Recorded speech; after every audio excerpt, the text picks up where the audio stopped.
Hello, হ্যাঁ কোথায় আছো? আমি গোল্ডেন কালারের ড্রেস পরে আছি। হ্যাঁ দেখতে পেয়েছি, এই তো আসছি, দাঁড়াও।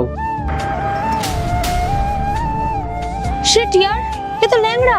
আরে এরকম কেন বলছিস? স্মার্ট লাগছে তো। আরে তুই ওর অবস্থাটা দেখেছিস? ও ল্যাংড়া, ওর সাথে আমি ডেটে যাব? আরে আসতে বল, ও সামনে বলবি নাকি? হাই।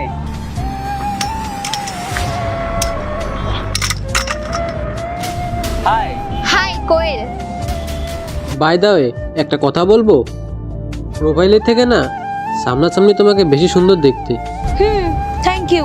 যতদূর আমি তোমার প্রোফাইল দেখছি, তোমার ডান্স করার খুব শখ। আচ্ছা, আজ পর্যন্ত তুমি কতগুলো কান্ট্রি ঘুরেছো, আর কোন কান্ট্রিটা তোমার ফেভারিট? আমি তো অনেক কান্ট্রি এক্সপ্লোর করেছি, আরো অনেক প্ল্যান আছে পরে। তবে আমার একটা এমন পার্টনার চাই যে আমার হাতে হাত রেখে ঘুরবে, হাঁটতে পারবে, তোমার মতো না। প্রত্যেকের চিন্তা ভাবনাটা একটু আলাদা হয়, আর ওর চিন্তা ভাবনাটাও আলাদা।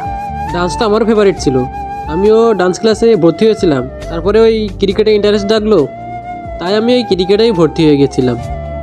আমার ফেভারিট স্পোর্টস ওই ক্রিকেট। ডান্স তো আবার তুমি এই লাঠিগুলো সাহায্যে নাচো নাকি?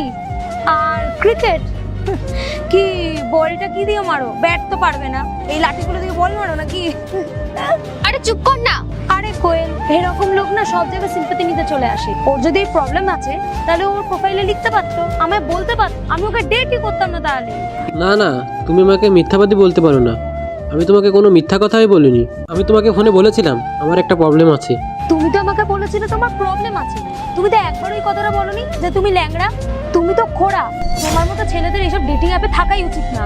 তুমি কি ভেবেছো আমার মতো একটা ভালো মেয়েকে তুমি পটিয়ে ফেলবে? তুমি আমাকে দেখো, আর আমার স্ট্যান্ডার্ডকে দেখো, আর নিজেকে দেখো। তুমি তো খোড়া, ফালতু আমার সময়টা নষ্ট করছো। এবার না তুই তোর লিমিট ক্রস করছিস, চুপচাপ লিমিটে থাক। ওকে বলতে দাও, আমিও তো দেখি যে ও আমার সম্বন্ধে কী সব ভেবে রেখেছে। বলো বলো বলো, তোমার যা ইচ্ছা বলো। আজকে দেখবো ওকে শয়তানকে হারিয়ে মাকে জিতিয়ে দেয়। মাকে ভালোবাসলে ভিডিওতে লাইক করে চ্যানেলটি সাবস্ক্রাইব করে দিও, আর শয়তানকে ভালোবাসলে কিছুই করা লাগবে না। ও হ্যালো, আমি তোমাকে নিয়ে ভাববো? আরে আগে নিজেকে দেখো। কোয়েল, তোর যদি ওর প্রতি অত দরদ থাকে না তাহলে তুই রেড কর, আমি চললাম। ওর তরফ থেকে আমি তোমার কাছে সরি চাচ্ছি। ও একটু এরকমই, খুব তাড়াতাড়ি রেগে যায়, কিন্তু ও মন থেকে খারাপ না, খুব ভালো।